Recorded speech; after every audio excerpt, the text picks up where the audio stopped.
ገና ሳታገግም አሁን ደግሞ ሌላ ጦርነት ማንን እንደሚያስተዳድሩ እያወቁ አይደለም። እናንተ ደግሞ ሀገርን ለማትረፍ እስከ ግንባር ድረስ ህይወትንም እስከ መስጠት በሚያስፈልገው ነገር እየተዘጋጃችሁ እንዳሉ መረጃ አለን እና በጣም ከፍተኛ ነው። በጣም ከፍተኛ ሀዘን ነው። በጣም ከፍተኛ ውድመት ነው የደረሰብን ማለት ነው። ከሁሉም ብሔረሰብ የተወጣጣ ጽንዶ እየተዋቀረ ነው ያልከን ነው። በቃ ስለ ኢትዮጵያ አምላክ ብላችሁ ተውት። በቃ ከዚህ እስከዛሬ ስለሞተው ኢትዮጵያ ህዝብ ስም ብላችሁ አሁን የትግራይ ህዝብ አጠቃላይ ያለበት ሁኔታ በጣም ያልጠበቀው አሳዛኝ ሁኔታ ውስጥ ነው ያለው። ሮንጥ በቃ ፋኖ ነው የሚያደርገው መቀሌ ነው የሚጠበቀው። አዎ ከሌላ ከተማ ነው። አሁን ለምሳሌ አበርገሌ የሚባል አበርገሌ ትግራይ አለ። የኢትዮጵያ መንግስት ወጣት ላይ መስራት ሲችል እስካሁን ድረስ አልሰራም። ለምን? ትናንትና መከላከያ ደፈረ፣ እንደዚህ አድርጓል የሚሉትን መከላከያ ናፍቀውታል። ኢትዮጵያ እኔጃ በጣም ከባድ ስሜት ስላለኝ ነው። ምክንያቱም ኤርትራዊ አይደለሁም እኔ ትግራዋይ ኢትዮጵያዊ ነኝ። ማንም የገበሬ ልጅ ነው የሞተው። ጂኦፖለቲካውንም ስታየው መገንጠል የሚሆንበት ነው ወይ ለማስፈራራት ነው? ያ ይዋራይት በራስ ነው የመለስከው። የትግራይ ወጣት ቶታሊ በጭቆና በመከራ በስደት ላይ ነው ያለው። ውሻ ሳይቀር የትግራይን ባንዲራ አልብሰው እንደመሳለን እናጠፋለን አንበረከክም ምናምን ነው ሲሉ የነበር። ይሄ ገና እሳቤው ራሱ ተኮላሽቷል እያልከን ነው። አቶ አንዳርጋቸው ጽጌ የኢትዮጵያ አይደለም እንግሊዛዊ ነው። ስለዚህ ኢትዮጵያ ባትበታተን ከሰይጣንም ጋር ቢሆን እንሰራለን ቃል በቃል ነው ያለው። ህዝቡ አሁንም ድረስ የማይፈልገው ድምጽ ቢኖር ስለ ጦርነት ነው። እንደ አንድ ትግራዊ ማያስፈልግ ዋጋ ከፍለናል እየከፈልንም ነው እያልከን ያለው። አዎ እያስከፈለን ነው። ሰላም ለኢትዮጵያ፣ ሰላም ለኢትዮጵያ። እኔ ሰላም ሰው ነኝ። እኔ የሰላም ሰው ነኝ።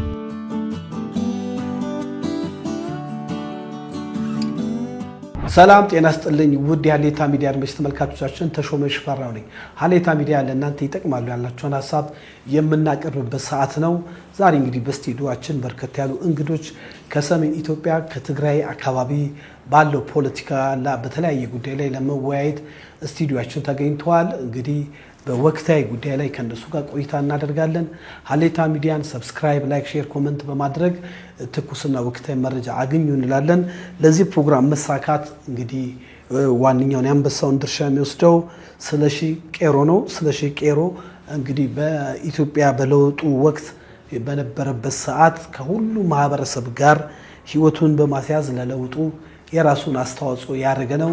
አሁን ደግሞ በመላው ኢትዮጵያ ያሉ ወጣቶችን በማስተባበር በተለይ ጽንዶ የሚለውን ሱዳን ላይ የተደረገውን ግንኙነት የሚያስንቅ ወይንም ደግሞ በደንብ አድርጎ ለሱ መልስ መስጠት የሚችል ሁሉንም ማህበረሰብ ያካተተ ግንኙነት ያለው አንድ ቲም እያዋቀረ ይገኛል። ከዛ ቲም የትግራይ አካባቢ ያሉ የተወሰኑ አደራጅቶልን አምጥቷል። ጠቅላላ ጉዳይ እንሰማለን። እንድትከታተሉ ጋበዝኩ።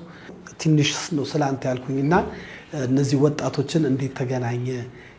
ያሰባሰብክባቸው የተሰባሰባችሁበት ዓላማ ምን ይመስላል? ከአንተ ልጀምር ብዬ ነው። አመሰግናለሁ። እነኚህ የትግራይ ወጣት ወንድሞቻችን ያው በኢህአዴግ በህወሓት ኢህአዴግ ጊዜ ጀምሮ ያው ህወሓት ኢህአዴግ በስልጣን ላይ በነበረበት ሰዓት የኢትዮጵያ ህዝብ ከዳር እስከ ዳር በአንድነት ነው ይህን ስርዓት እንዲወገድ ዋጋ የተከፈለውና በወቅቱም ከኛ ጋር የነበሩ የትግራይ ወጣቶች የለውጡ አንድ አካል ነበሩ። እነዚህ የለውጡ አንድ አካል የሆኑ ወንድሞቻችን ጋራ እስከዛሬ ያለን ግንኙነት አላቋረጥንም። ያ የሆነበት ምክንያት ምንድነው?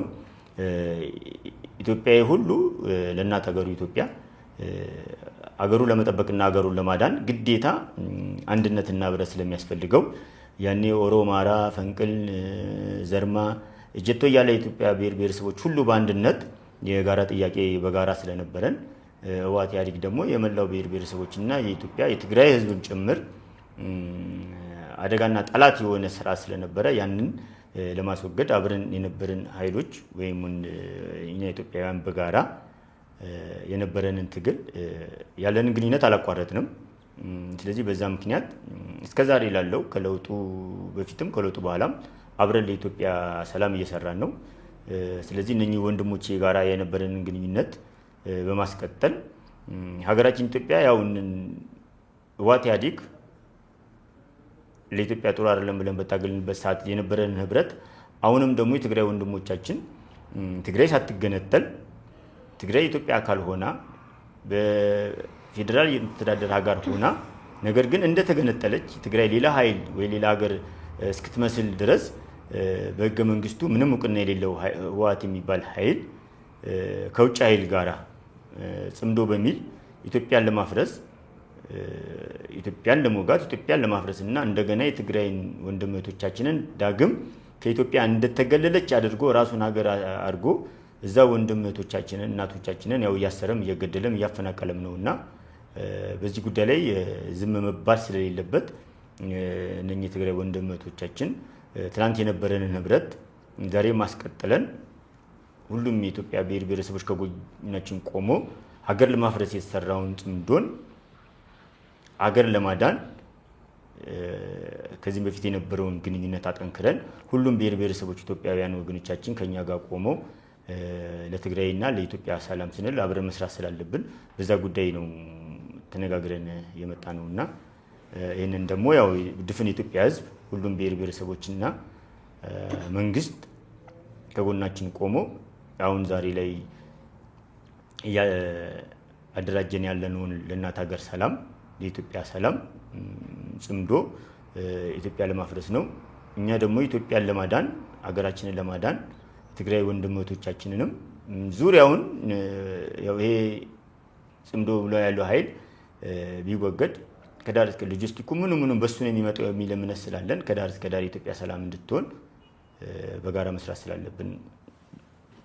መልካም እንግዲህ በቅርቡ ሱዳን ላይ ጽምዶ የሚባል ቡድን ተዋቅሮ የራሳቸውን እሳቤ ያላቸው እንደነበሩ በተለይ በኢትዮጵያ ፖለቲካ ውስጥ ትልቅ ድርሻ የነበረው አቶ አንዳርጋቸው ራሱ በመገኘት ንግግር እንዳደረገ አይተናል። ያው ብዙ ኢትዮጵያኖች አዝነዋል። በተለይ ደግሞ የተለያየ የፖለቲካ ክንፍ ያላቸው ተቋማቸውንም የገለጹበት ወቅት አለ። ያንን ለማፍረስ ማለትም በአዲስ አበባ የሚዋቀር ከሁሉም ብሔረሰብ የተወጣጣ ጽምዶ እየተዋቀረ ነው ያልከን ነው? አዎ ምን አለ መሰለህ ወንድሜ፣ አቶ አንዳርጋቸው ጽጌ የኢትዮጵያ አይደለም እንግሊዛዊ ነው። ስለዚህ ኢትዮጵያ ባትበታተን ከሰይጣንም ጋር ቢሆን እንሰራለን ቃል በቃል ነው ያለውና አቶ አንዳርጋቸው ጽጌ ከሰይጣን ጋርም ከማንም ጋር ቢሰራ እሱ የሚኖርበትን እንግሊዝን አይደለም የሚያፈርሰው። እኛ ወጣቶች እኛ ኢትዮጵያ የምንኖርበትን ሀገር ለመውጋትና ለማፍረስ ነው ጽምዶን እየመሰረተ ያለው። ስለዚህ እኛ ወጣቶች ደግሞ ወጣት ሀገር ተረካቢ ነው። እኛ የምንረከባት ሀገር ነገ አይደለም፣ ሀገራችንን የምንረከበው ዛሬ ነው። ስለዚህ በጦርነቱ ለምኑም ዋጋ የሚከፍል ያለው ወጣቱ ነው። ስለዚህ ወጣቱ ከያለበት ተደራጅቶ ዛሬ ነው ሀገሩን ተረክቦ ለታናናሾቹ ንጹህ የሆነች ሀገርን ፍቅርን እንጂ ጥላቻን ሳናወርስ ይህንን ለክፋት የሰበሰበውን ጽምዶ በማፍረስ ከዛ የተሻለ ለሀገር ሰላም የሚሆን ለሀገር ኢትዮጵያ የሚጠቅም እጅግ በጣም ወጣቱ መንግስታቶች ሊቀያየሩ ይችላሉ። ህዝብ ግን እንደ ህዝብ ይቀጥላል። ህዝብ ደግሞ እንደ ህዝብ መቀጠል የሚችለው ፍቅር፣ ሰላም፣ መቻቻል፣ አንድነት ሲኖር ነውና ከዛ የተሻለ የሚያስንቅም ግንኙነት ወይም ደግሞ ያው እነሱ ጽምዶ ይሉታል፣ እኛ ግን አንድነት፣ ከዛ የተሻለ ህብረት ነው እየፈጠርን ያለ ነው። ያው እንግዲህ በቅርቡ ሁሉም ነገር ሲጠናቀቅ ያው ጋዜጣዊ መግለጫ ትሰጣላችሁ ብለን ተስፋ እናደርጋለን። እንግዲህ ያው ሀገርን ለማፍረስ ሰዎች እንደተጣመሩ እናንተ ደግሞ ሀገርን ለማትረፍ እስከ ግንባር ድረስ ህይወትንም እስከ መስጠት በሚያስፈልገው ነገር እየተዘጋጃችሁ እንዳሉ መረጃ አለን እና በጊዜው በሰዓቱ ደግሞ መረጃውን እናቀርባለን። እንግዲህ እነዚህ ሶስት ወንድሞችና እህቶች በትግራይ ውስጥ ስላሉ ጠቅላላ እንቅስቃሴ ስላለው ጠቅላላ ሁኔታ ከቦታው የመጡ እዚህ የሚኖሩ አንዳንዶቹ ተሰደው የመጡ አሉ። ሌሎቹም በተለያየ ሁኔታ ስላልተገኙ ነው እንጂ በርከት ያላችሁ እንደሆነ አውቃለሁ። ወደ እነሱ ጥያቄ እገባለሁ። ዛሬ በትግራይ ፖለቲካ ውስጥ የሚመለከታቸው አካላቶች ጋር ውይይት እናደርጋለን። እንድትከታተሉ ጋበዝኩ። ተሾመ ሽፈራው ነኝ። እህቴ አስታዋቂን ራስሽን። እሺ፣ ጋዜጠኛ ሄርሞን ፍቃዱ እባላለሁ። እሺ ወንድማችን መምህር ገብረ ኪሮስ ልፍ እባላለሁ። የትምህርት ባለሙያ ነኝ። ኦኬ አንተ ጸጋሉል በሬ እባላለሁ። የማህበራዊ ሚዲያ አንቂ ነኝ። ኦኬ እንግዲህ መልካም። በትግራይ እንግዲህ በኢትዮጵያ ታሪክ ውስጥ የአንበሳውን ድርሻ ከሚወስዱ ታሪካዊ ቦታ ብዙ የኢትዮጵያ ታሪካዊ እውነታዎች ያለበት ቦታ ነው። ይሁንና ከቅርብ ጊዜ በኋላ በተለይ ያው ሰሜኑ ላይ ጦርነት በቅርብ አይባልም ረዘም ላለ ጊዜ ጦርነት ይደረጋል። የጦርነት ሀሳብ ሊበርድ አልቻለም። በተለይ ከቅርብ ጊዜ በኋላ የህግ ማስከበር በነበረበት ሰዓት ላይ መላው ዓለም ያሳዘነ በወንድሞች መካከል አላስፈላጊ መስዋዕትነት የጠየቀ ህዝብን ያሰቃየ ጦርነት ተደርጎ እፎይ ብለን ሳንጨርስ አሁን ደግሞ ሌላ የጦርነት ድግስ በዛው ማህበረሰብ እናንተ ባላችሁበት ማህበረሰብ ተደግሶ ሽሩሩ እየተባለ ያለበት ወቅት ነውና እስቲ ከጋዜጠኛ ልጀምር። እንደው ይህን ነባራዊ ሁኔታን ስታየው አንቺ አዲስ አበባ ውስጥ ብትሆኚ ቤተሰቦችሽ አሉ ያለውን ሁኔታ በጣም እንደ ባለሙያም ተከታታያለሽና ትንሽ እስቲ አንቺ የተሰማሽን ነገሮች በተለይ አሁን ጦርነቱ በቃ አፋፍ ላይ የደረሰበት ሰዓት ነው የምናወራውና ድምጽም ለመሆን ስለመጣሽ ትንሽ ነገር ብትሄድ። በጣም አመሰግናለሁ። በተለይ ይህንን ትኩረት አድርጋችሁ እንደ ሚዲያም ይህንን ሽፋን ለመስጠት ስላሰባችሁ ከልብ አመሰግናለሁ። አሁን የትግራይ ህዝብ አጠቃላይ ያለበት ሁኔታ በጣም ያልጠበቀው አሳዛኝ ሁኔታ ውስጥ ነው ያለው።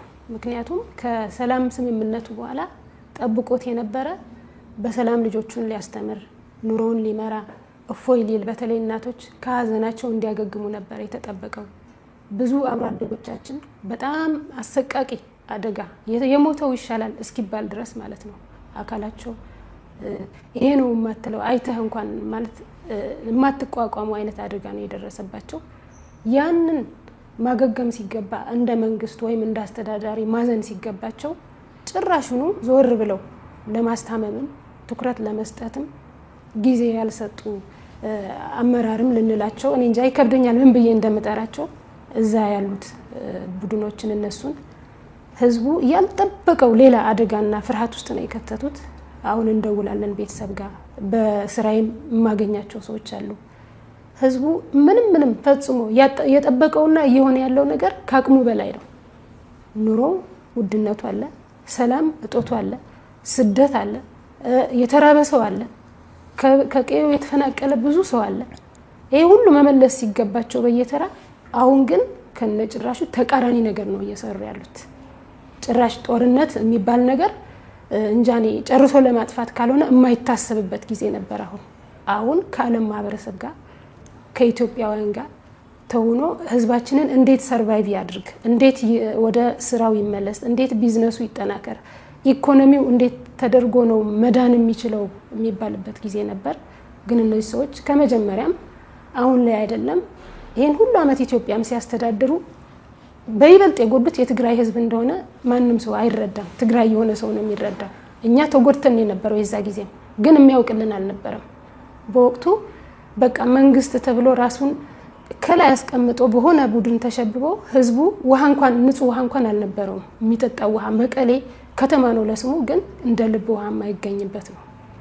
ያን ሁሉ ችግር ተቋቁሞ ያን ሁሉ አልፎ ልጆቻችን ናቸው ብሎ ተሸክሟቸው ግን አሁንም ያን ሁሉ እልቂት አልፎ አሁንም ድግስ ላይ ናቸው። የጦርነት ድግስ ለምን ቢባል ለስልጣናቸው፣ ለምን ቢባል ለነሱ እንዳይጠየቁ የሚያደርጉት ሽፋን ነው።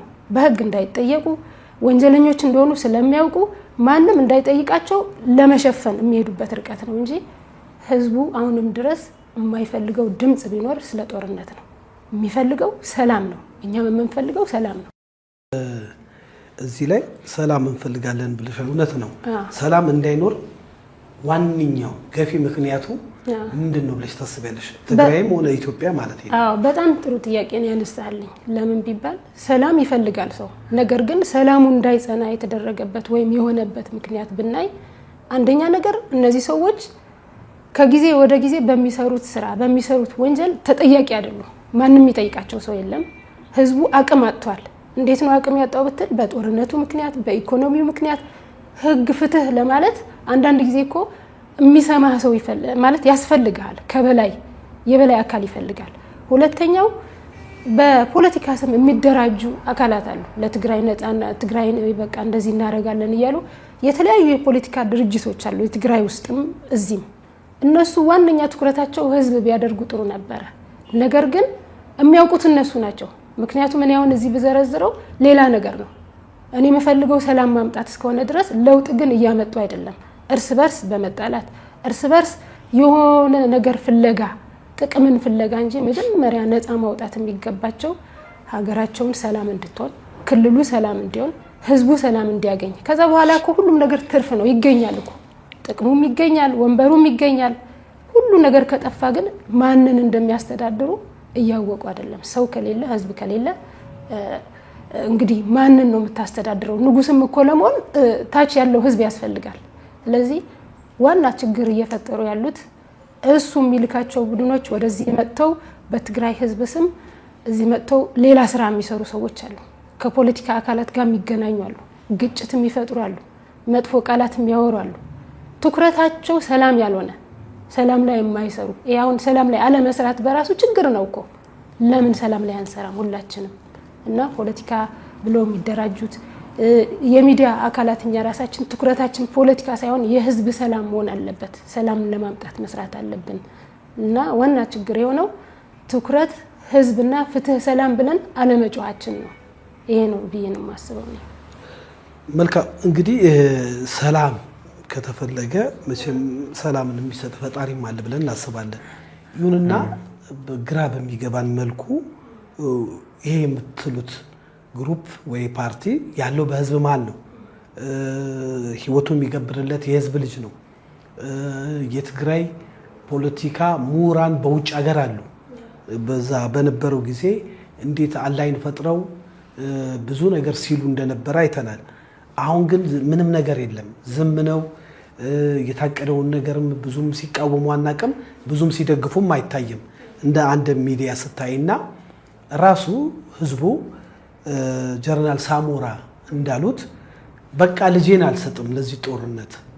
አንድ ሴትዮ ምን አሉ? 3 ልጄን አጣው የቀረና አንድ ልጄን አልሰጥም በማለታቸው ታሰሩ የሚል መረጃ ላይ ሰምተናል። በተለያየ ሚዲያ አማራጭ አፈታ እንዳለ በታጉሮ እናያለን። በዛ ላይ ለማስለቀቅ ብር መወጣት አለበት። አደገኛ ሰሜን ኮሪያ ላይ እንኳን የሌለ ህግ ማለት ነው እስከሚወጣ ድረስ እየተደረገ የዓለም ማህበረሰብስ ይህን እያየ ለምን ዝም ይላል? ራሱ የትግራይ ማህበረሰብ ደግሞ ይህንን ነገር መቃወም የለበትም? አንቺ እንደ አንድ ጋዜጠኛ ልጠይቅሽ፣ ከዚህ በፊት በህግ ማስከበር ወቅት የሀገር መከላከያ ሰራዊት ይጠብቀው የነበረ እንደ ወራሪ፣ እንደ ገዳይ፣ እንደ ጨፍጫፊ ተደርጎ ፕሮፓጋንዳ ይነገር ነበር። ያ ማህበረሰብ እዛው አብረው የኖረ የኢትዮጵያ መከላከያ ሰራዊትን ስም በማጠልሸት እንደዚህ አይነት ነገሮችን አይተናልና እነዚህን እስቲ አስታርቀሽ እንደ አንድ ባለሙያ ብታወሪና ሌላውን ጥያቄ ደግሞ ልነሱ ሰጥና መልሳለሁ ወደ አንቺ። ልክ ነህ ማለት እንደ ሀገር በዚህም ሆነ በዚያ መከላከያ ሰራዊት ኢትዮጵያዊ ነው። እኔም ኢትዮጵያዊ ነኝ፣ እዛም ያለው ኢትዮጵያዊ ነው። በዚህም ቢሞት በዛ የምትጎዳ ኢትዮጵያ ናት። በተለይ ደግሞ ቀጥታ ጦርነቱ ላይ የማይሳተፍ ሰላማዊ የሆነ ሰው ደግሞ ያሳዝናል በጣም። አላማው ይግባው አይግባው በየት በኩል እንደሚጠቃ አታውቀው። የዛ ጊዜ የነበረው ብዙ ስህተቶች አልፏል። ግን መነሳት ካለባቸው ሰው መሪውን ይሰማል። በማንኛውም ቦታ መሪ ሲሳሳት ሀገርን ያጠፋል። እዛ ጋር የተፈጠረው ምንድነው? መጥፎ ፕሮፓጋንዳ፣ ውሸት ፕሮፓጋንዳ አነሳሳ እንዳለ ህዝቡን ወደ ስህተት ውስጥ ከተውት ነበር ይታወቃል። ያ ግን የሆነው አሁንም ቢሆን ያ እዛ ያለው ቡድን በፈጠረው የውሸትና የአገር የማጥፋት ፕሮፓጋንዳ ህዝብን አሳስቶ ሊሆን ይችላል። አሁን ላይ ግን ያለበት የትግራይ ህዝብ ያለበት ሁኔታ ብታየው ገብቶት ስለ ማለት ከሞት በላይ ምንም የለም። ሞቶበታል፣ ተጎድቷል። የዛ ጊዜ ያሳሳቱት እነሱ ናቸው። አሁንም ዓለም ላይ ስህተት እየፈጠሩ ያሉት እነሱ ናቸው። ግን ለምንድን ነው ዝም ያለው ብትለኝ አንዳንድ ጊዜ ዝም ብሎ ክፉ ሰው ወደ ላይ እየሄደ ስታየው ምንድነው ችግሩ የቱ ጋር ነው ብለህ ግራ ይገባል አይደል? እንደ ሰውኛም እኮ እነዚህ ሰዎች ምን እየሆኑ ነው ብለን እኮ እናስባለን አይደለም? በቃ እዛ ሚዲያ ውስጥ አክቲቭ ያልሆነ ሰው ኑሮውን ብቻ የሚኖር ሰው አለ አንዳንዱ። ስለዚህ ዓለም ላይ ዲያስፖራውም ያሉት ብትላቸው እዚህም ያለ ነው ሁላችንም እናውቃለን። ነገር ግን መፍትሄው ብቻው ያ ሰው ወይም ደግሞ ይሄ የተረዳው ሰው ብቻ የሚያመጣው አይደለም። እገዛም ትኩረትም የሚያስፈልገው ጉዳይ ነው። ምክንያቱም መሪ ህዝብን ሲያጠፋ ዝም ብለህ ስታየው ወይም ደግሞ ተሳስተሃል ብለህ ፍትህ አለ አይደለ እንደ ሀገር ህግ ሲኖር እነዚህ ሰዎች ሊጠየቁ ይገባል ብዬ አምናለሁ። እኔ ሲጠየቁ ሰው የልብ ልብ ይሰማዋል፣ ይጠይቃል። ሰላም ለመኖርም አሃ ለካ አለ ይላል። እነዚህ ሰዎች ግን በምንም ነገር ሲጠየቁ አልታየም። አሁንም ድረስ እናቶች እየታሰሩ ነው ያሉት። ምንድነው ያሳሰራቸው ምክንያት ብትል ልጆቻችንን አንሰጥም ነው። እኛ ልጆቻችንን አንሰጥም በቃ ተገደሉብን። ብዙ ሰው ነው የፈጀነው። እንደውም ለዛው ምክንያቱ በማናውቀው የበፊት የደርግ እናውቀዋለን አሉ። ያሁኑ ግን እንዴት እንደሆነ በቃ አስማት በሆነ መንገድ ተታለን ነው። እንደዚህ ነው የሚሉት። የሆነ ነገር ነው ተታለናል። ስለዚህ የሞተው ሞቷል። አሁን ግን የቀሩት ልጆቻችንን ተውልን ብለው ታሪክ የሚያውቁ እናቶች፣ ትልልቅ እናቶች፣ አርበኛ ብዙ ታሪክ የሰሩ እናቶች ፊት ለፊት ወስዶ ከገጠር መዙ አውጥቶ ከተማ ድረስ ወስዶ እያሰራቸው ነው። እነዚህ እናቶች ግን ለምን ታሰሩ ብትል ሰላም ስላሉ ነው። እንግዲህ እኛም ሰላም ነው የምንለው፣ እዛም ያለ ህዝብ ሰላም ነው የሚለው። ሁሉም የሚያስሩት ከሆነ ግን እናያለን። ሁሉም አስሮ ማንን ሊያስተዳድሩ ነው? አልቻሉም እንጂ እኮ ይኸው ሰላም ካለ ሁሉም ሰው ሊያስገቡት ነው። ከገባ ማንን ሊያስተዳድር ነው? ለምን ዘወር ብለው እነሱ ራሳቸው አያዩም? ብዙ ጊዜ ነው የተሰጣቸው፣ ግን ስለማያዩ ወይም ስለማይለወጡ ይመስለኛል እኔ። ምክንያቱም ጊዜ እኮ ያስተምርሃል። ሪስክ ማለት ኪሳራ ስታይ እኮ ትማራለህ፣ ትመለሳለህ። አለበለዚያ ዝም ብለህ በዛው የምትቀጥልበት ምክንያት የሆነ አላማ የጥፋት አላማ ኑሮ ካልሆነ በስተቀር ይሄው ነው የምለው እኔ። መልካም እንግዲህ ሄርሞን ያሰባሰባችሁ ሰላም ብለሽ ነው የጀመር ፍቅር ሰላም የምንፈልገው ያንን ብለሽ ነው እና ሰላም ማጣት ምን ያህል ከባድ እንደሆነ የባለፈው ጦርነት አስረጂ ነው ብዬ አስባለሁ። አንቺ ሴት ልጅ ነሽ እና ለምሳሌ የትግራይ ሴት ትውልድ የሚተኩ ታዳጊ ህጻናቶች ከ14 ዓመት ጀምሮ አገብተው የወለዱ አንድ ዶክመንተሪ አይቻለሁ። ሴት ናት ልጄን ቤት ጥዬ ነው ብላ ክላሽ ይዛ ልዋጋ ብላ በወኔ ስታወራ አይቻለሁ።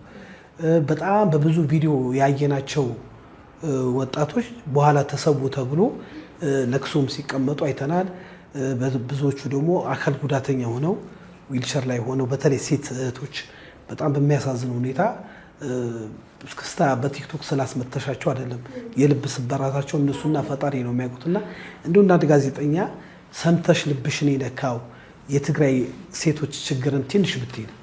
እኔ በጣም ማለት ከምነግረ በላይ ብዙ ጊዜ እየሰማው እያየው በአካልም የማውቃቸው የሰፈሬ ልጆች አብሮ አደጎቼ እኩዮቼ እንዳይመስለ የተናናሾቼ በቃ ታናናሾቼ የምልህ ታናሾቼ የነሱ ታናናሾች 14 እና 15 18 ዓመት ያልሞላቸው ሴት ልጆች አውቃለሁኝ ሄደው የተመቱበት ቦታ በቃ በጣም የሚያሳዝን የሚያስከፋ ቦታ ላይ በቃ ከዚህ በኋላ ህይወታቸው እንደ ሴት ሊቀጥል የማይችልበት እና ያንን ስሰማ እኔ በቃ ማለት ስራ ቦታ አሁን አንዳንድ ጊዜ ዝም ብዬ ብቻዬን ነው የምሆነው፣ ሰው አያውቅም እና የምሰማው ነገር ያየሁት ነገር እነዚህ ልጆች እኔ ራሴ እንደ ታናናሾቼ ጸጉራቸውን አበጥሬ ያሳደግኳቸው ልጆች ናቸው እና ሄደው እንደ ከመኔው አድገው ሄዱ እስክል ድረስ ተመልሰው ግን በቃ ከጥቅም ውጭ ሆነው ሳያቸው ሌሎች የወንድሞቼ ጓደኞች በቃ ጆሮአቸው አይናቸው የተመቱ አውቃለሁኝ። በቃ ልብህ የሚሰብር ነው። ግን በጊዜ ሂደት እኔ ራሴ በቃ መኖር ስላለብኝ ተቋቁሜ የሆነ ነገር እንኳን መልእክት አስተላልፌ ማለት ፈጣሪ እኮ ሲፈጥረህ የሆነ ነገር አለው አላማ አለው አይደለ? እነዚህ ሰዎች ሁላችንም የተፈጠርነው ለሞት አይደለም፣ ለመቁሰል አይደለም፣ ለስቃይ አልተፈጠርንም። ግን አሳስተዋቸው ነው እነዚህ መሪዎች አሳስተዋቸው ነው። እኔ ግን እግዚአብሔር ለሆነ ነገርስ ሆኖ እዚህ ለትምህርት መጥቼ የቀረቡበት ነገር ሳስብ ለራሴ ስለሚገርመኝ ድምጽ ሆኜ እንኳን እስኪ የሆነ ነገር እንኳን በተአምር ቢፈጠር ብዬ አስባለሁ። ዜናዎቼ ብዙ ጊዜ ስለ ሰላም ነው መስራት የምፈልገው። መፍትሄ የሚሰጡኝ ሰዎች እፈልጋለሁ። ቢታይ ባይታይ የምሰራው እዚህ ዙሪያ ላይ ነው። በቃ ቢታይ እግዚአብሔር ካለው የሆነ አንድ ቀን ለውጥ ይመጣል ብዬ ነው የማስብ እና እኔ ምን ይሄ ነው ብዬ አልልህም። በጣም እስካሁን ድረስ እስከ ትላንቷ ቀን ድረስ ገሊ ታሰረ፣ እንደዚህ ሆነ፣ የሞተው የታመመው እስኪ አስብ። ኑሮ የነበረው ሰው በቃ መንገድ ላይ ያገኘ ነው ሲለምን ሲሉኝ ምንድነው የሚሰማኝ? እኔ ምን ሆኖ ነው እግሩ ተመቶ የሆነ ነገር ጎሎ አካሉ ጎሎ የሚረዳው አጥቶ ሰው እንዴት የራሱ ኑሮ የነበረው ሰው መንገድ ለመንገድ ሲለምን አገኘ ነው ሲለ ድንገት ስትሰማው ራሱ ቀኑ ሙሉ አይደለም በቃ ሁሉ ጊዜ ነው ትዝ የሚልህ እንደ ሰው ማለት እንትኑ ካለ በቃ ልቡ ካለ እና እንዳለ የትግራይ ፖለቲካ እዛ ያሉ ፖለቲከኞች ትግራይን እና የትግራይን ህዝብ ብቻ አይደለም የጎዱት ኢትዮጵያን ነው የጎዱት እንዳለ ይሄ ሁሉ የምታየው በየቦታው ያለ ነገር እነሱ የፈጠሩት ነው በኔ እነሱ የፈጠሩት እነሱ የጠነሰሱት እነሱ ያልነካኩት ነገር የለም ሰላም የሚሆነው እነዚህ ሰዎች ስርዓት ሲይዙ ህግ ሲከበር እቺ ትግራይ ላይ ያለችው ነገር በመንግስትም ይሁን በአለም ማህበረሰብ ትኩረት ተደርጎ ታይተን የሆነ ነገር ካልተደረገ እኛ እንደ ሀገር ራሱ ነው አሁን ፍርሃት ላይ ነኝ እንደ ሀገር በጣም ያሰጋኛል የነዚህ ሰዎች ችግር ምን ሰማው ችግር ብዙ ነው በቃ በጣም እጅግ አድርጌ አመሰግናለሁ ሄርሞን እንግዲህ ለነሱ እድል መስጠት አለብኝ እንደ ደሷ ብዙ አልቆይባቸውም አንዳንድ ጥያቄ ጠይቃለሁ እንግዲህ ሰላሙን ያምጣልን በሰሜን ኢትዮጵያ በትግራይ ክልል ያለውን ጦርነት እንደ ፊልም የምናወራው ጉዳይ ሳይሆን የሰው ህይወት የህፃናቶችን ህይወት የተለያዩ መሰረተ ልማት የሚወድምበት ቤተ እምነቶች የሚደቁበት ስለሆነ ቆም ብለን አሁን እናስተውል ያሉ ወጣቶች ስለሆነ እጅግ አድርጌ አመሰግናለሁ እንግዲህ ወንድማችን ጋር ወደ አንተ ደግሞ ገብረ ኪሮስ ሀፍቴ ካልተሳሳት ህሉፍ እሺ እንግዲህ